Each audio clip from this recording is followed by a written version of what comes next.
Alright, doing another video. Omaha 6 card.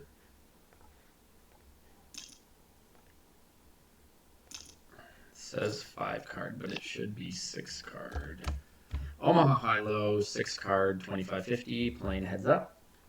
And I wasn't going to do a video this session, but I saw my buddy Ken was watching, thought he might appreciate a video, and stacks have gotten a little bit deeper. This game has a maximum 20 big blind buy-in, 20 big blind buy-in, and we're sitting now with about, I guess, 50 big blinds each, so I thought some people might be interested, and also doing these videos helps me focus, and I think it improves the quality of my play, so. I had a good hand here before the flop, but did not get a cooperative flop, so, ooh, tempting now. I have the second nut low, so gonna make a little bet. I don't think I have to bet the full pot, but gonna bet close to it. Maybe he'll fold if he has a weak flush. So he folded, so he might have only had, he might have had like a set of nines, or a 2 pair that he was hoping to make into a boat. So I might have been bluffing with the best hand, but I think that was a good spot to bet. My low definitely was good. If he had the nut low, he would have called. But to just not give him half the pot, I think that was a good spot to bet. To get him to fold his high hand. It's possible that he didn't have the best high hand, but just in case.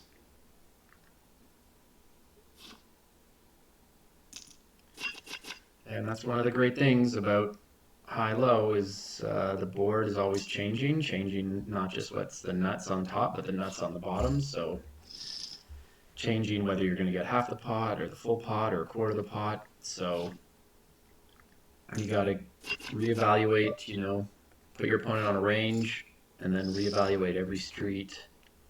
The dynamics change for you, they change for your opponent, so it can be all sorts of interesting spots come up.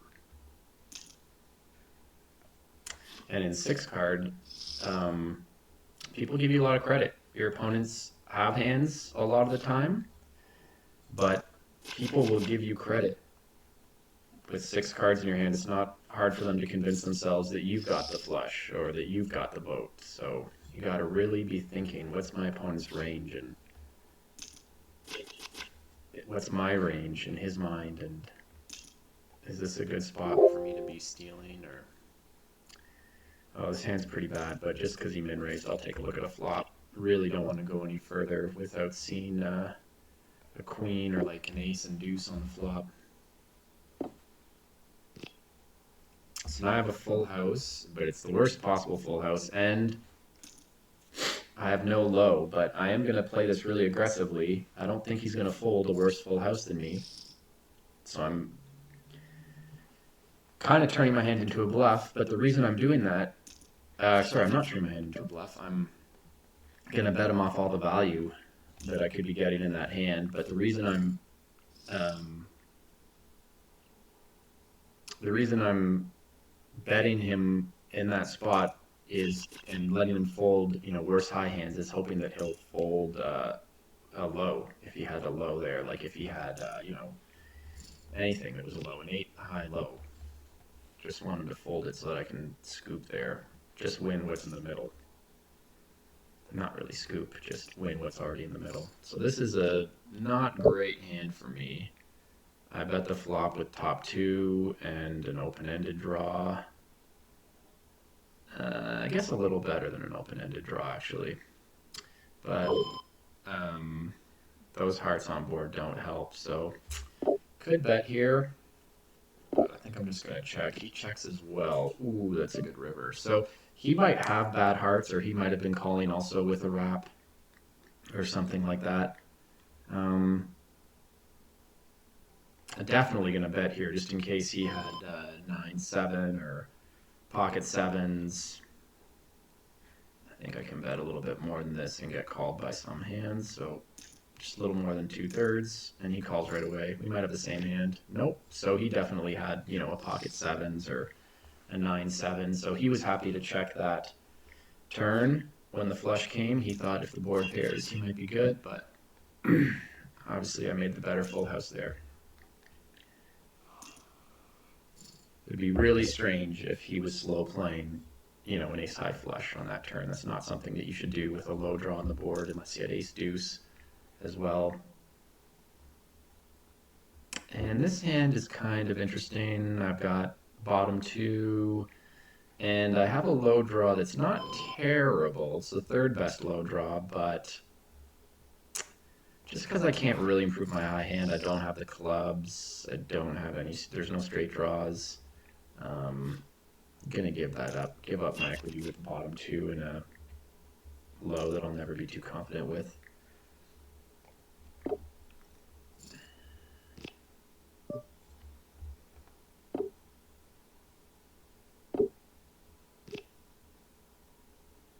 Well, my hand is terrible. I suppose my low draw has some potential, but just because he showed weakness on the flop, I don't think he's checking, you know, pocket jacks or pocket sevens behind on that flop. So the risk kind of is that he has like 7-5, but otherwise I think it's hard for him to go there.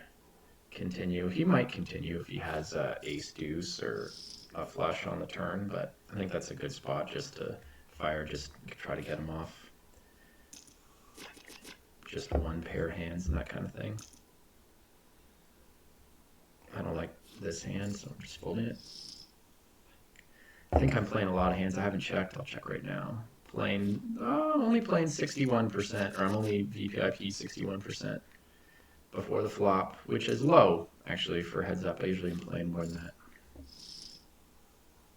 We were three-handed for a while, which is when I decided to start the video. I thought it would be more interesting with the third player, but he quit. He only played about 10 hands, and then he quit right away.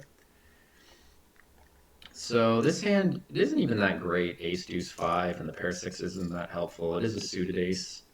But just because he limps in pre-flop, you know, he's going to have a lot of junk when he limps in pre-flop. So my ace deuce is going to have him dominated a lot on the low end. So I think that's a reason to raise pre-flop. I think against opponents that you're confident you're playing better on the flop, and especially on the turn in the river, you don't have to raise every time they limp in, even if you think you have some, you know, equity pre-flop.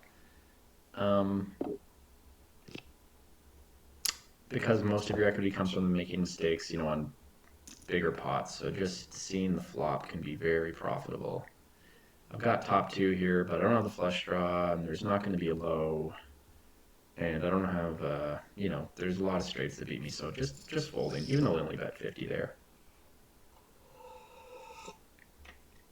I also don't know if I hit a queen or a 10 if I'm going to get paid anything extra, so I think that's just an easy fold. So I'm happy to see a flop here. That's not the flop I wanted to see. I do have a low draw, but he raised, he 3x before the flop, which he often doesn't. Oh no, he didn't 3x, he 2.5x. Well, he doesn't necessarily have ace deuce, but my jacks could be good here. A lot of times they're not. I think you can justify calling. You know, there's some interesting cards like a 5 spades, but I'll just give him this one.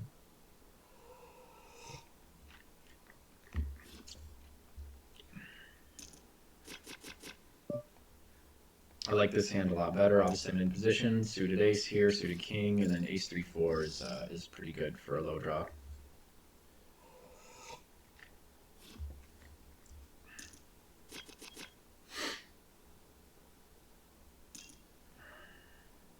Don't like to have a pair of deuces in my hand and a couple danglers there, so.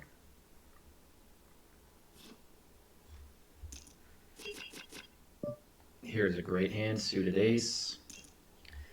Ace deuce 3-6, good low cards. Oh, he 3-bets. Definitely not 4-betting with this hand. Because I don't have a lot of great high cards. Really, I'm hoping to make a straight on the low end. See, that's the flop you don't want to see. Obviously, with this hand, I don't have any face cards in my hand. Oh, it's interesting that he checks. He might have aces or a hand very similar to mine. I think if I bluff three streets here, I could take it down, but just because I don't have any clubs and the back door is only 9 high flush, I'm just gonna check. Oh, that's a good turn. I'm glad I check now because I want to be able to see the river. Whatever he bets here, I want to be able to see the river. So, now the question is, should I start bluffing here? When he raises pre-flop, I think, or when he re-raises pre-flop, I think he almost always has ace deuce or aces. So if he has aces, it would be great to bet here and get him off of those aces. But I don't think he's going to fold if he has ace deuce very often. So I'm just going to check. I've got a lot of cards that can help me. There, that's a great card. So now I hope he has ace deuce because I'll get him quartered with the nut straight. And I'm the nut low. So the absolute worst case is we're chopping. I don't think I'll be scooping if I get called here, but I'm almost certainly going to quarter him.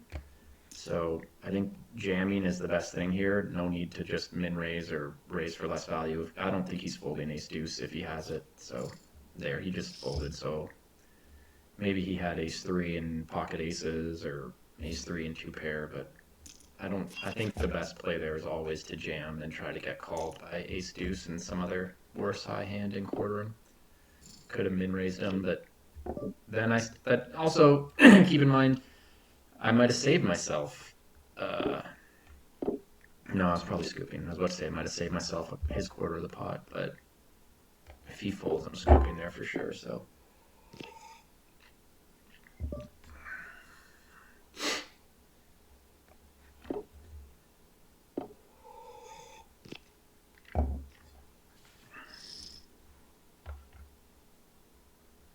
So I hope I made my reasoning clear. I'm sure that shoving that river is the best play. We got basically our miracle card, and we want to make the maximum out of it. And a lot of the time, he's going to have a hand to call there with. So this is very dangerous. I have no low draw, and I have the worst possible full house. So I think a few ways to play this are to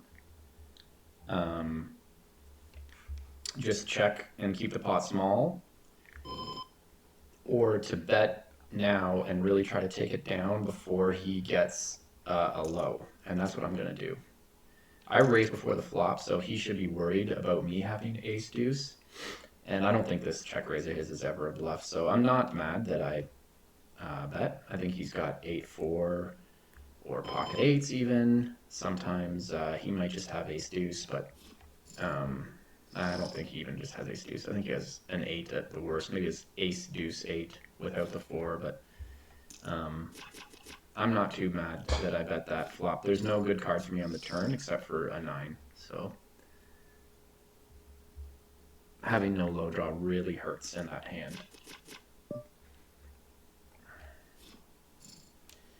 But just makes it an easy fold there. The alternative would have been to check there and then call down, but that really just puts me at his mercy, I think. Although sometimes, and against certain opponents, it's probably the better play. Oh dear. So he limped in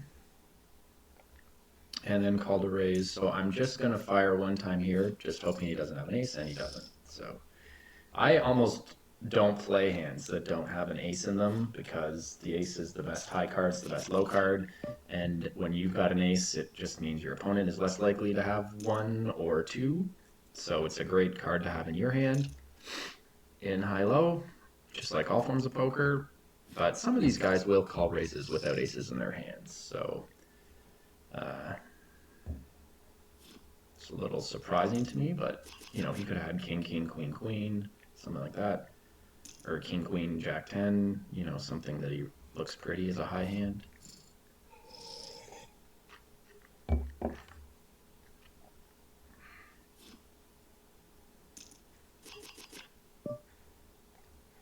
I like this hand, not a great low, but a suited ace, suited king. Pocket kings and a jack, good high potential.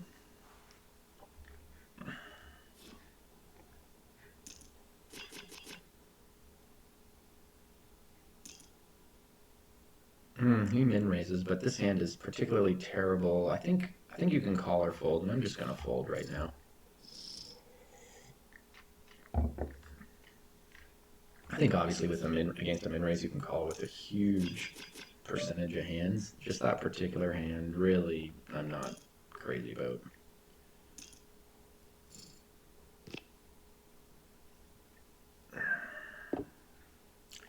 I don't like this flop, and basically I'm bluffing here. Just kind of betting, hoping he doesn't have king jack.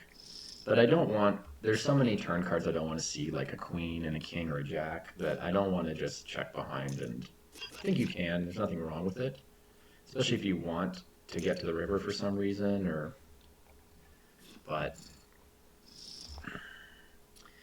betting that spot, me having the ace and the 10 in my hand, it helps a little, especially because it removes, him having a set of aces or a set of 10s. But really, you're just betting, hoping your opponent doesn't have king jack. That's almost what it comes down to. Basically, it's almost turning my hand into a bluff. Because if I get called, I'm almost always beat there. So this hand is one of the best high hands you could have, I suppose, without having a pair of aces or a pair of kings in your hand. But I'm a little reluctant to 3-bet just because ace deuce isn't a great low, and 6 card, it sounds like it's a great low, but your opponent can have ace deuce 3, ace deuce 4, ace 3, 4, 5 is also pretty good. But just because he only min raised, I think it's worthwhile to fire there. So now I flop top pair, the nut flush draw, and the nut low draw. So I think any way I play this is acceptable. Even checking, I'm going to bet half the pot. I think potting here is fine as well, because he could still have some equity. Now I've got the nut low. Just have to hope an ace or a deuce doesn't come on the river. And I've only got one pair. But I do have the nut flush draw, so I think I just want to get him off this hand. That's why I bet the pot, trying to get him to fold. Oh, he had made a straight. I see. But I mean, that's a really, really good spot for me because he only has 6 outs to get the low. He has to hit an ace or a deuce on the river to get the low. And I have 9 outs for my flush. Did I have 9? He had 1, so I had 8 outs for my flush. So I had a better chance of scooping him than he did of scooping me. And also, who's to, how was I to know that he had made a straight? So pretty happy with that hand. On that turn, I didn't have to go all in, but I think it was the right play, because if he folds like a 2-pair or a hand that has a really good chance to make 2-pair on the river, I'm saving myself half of the pot, because my high potential was good, but as it was, I only had the 1 pair until the river, so pretty happy there if he just folds. Because scooping a medium pot's, probably better than getting half of a big pot, right? This is an interesting spot. I think we can bluff here. We've got 1 bad pair, open-ended draw. Well, I've got the overpair, actually. It's not that bad. Now I've got crappy 2-pair. But having that ace of spades in my hand, I think, was a good reason to fire that flop, because that he can't be drawing to the ace. Now, when he calls, what is he calling with? It might be the same hand as me, or a better straight draw. I could keep running this bluff, but now I'm just straight up bluffing that 4, just hoping that he doesn't have a low, or his low got counterfeited like mine did, and that he'll fold here. If he had a better high or any low. Again, I could have been bluffing with the best hand. It's possible that my 9 deuce was the best hand. It seems unlikely, but just knowing that when I bet there, he'll fold if he doesn't have a low, but he has, say, like, a 9-4 or a 10-4 or even a 10-9, that he could fold. So I'm getting him off certain hands, and even if my high hand was somehow good, but he has a 7-8 in his hand, or an 8-6, or a 5-7 that he folds, so I'm saving myself that low. That's very valuable. Like, he could have had Jack 8-7 there pretty easily, and then he misses the straight, and on the river he has just an 8-7 low, which I don't want. I don't want him to get half the pot. So I think that's a good spot to bluff there.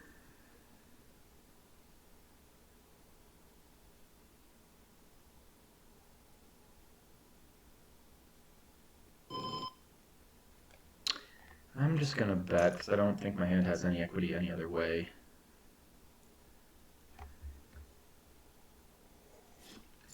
I was blocking 4-5 a little. I was blocking ace-4, so it's hard for him when there's a low on board to continue if he doesn't have a decent low because he's just chasing for half the pot. Oh, this min raise really tempts me to see flops with crappy hands, but not too thrilled about this. Have bottom set. I don't think he... Oh, that's a bad... Ugh. It's a bad turn, obviously. Well, I still might have the best hand.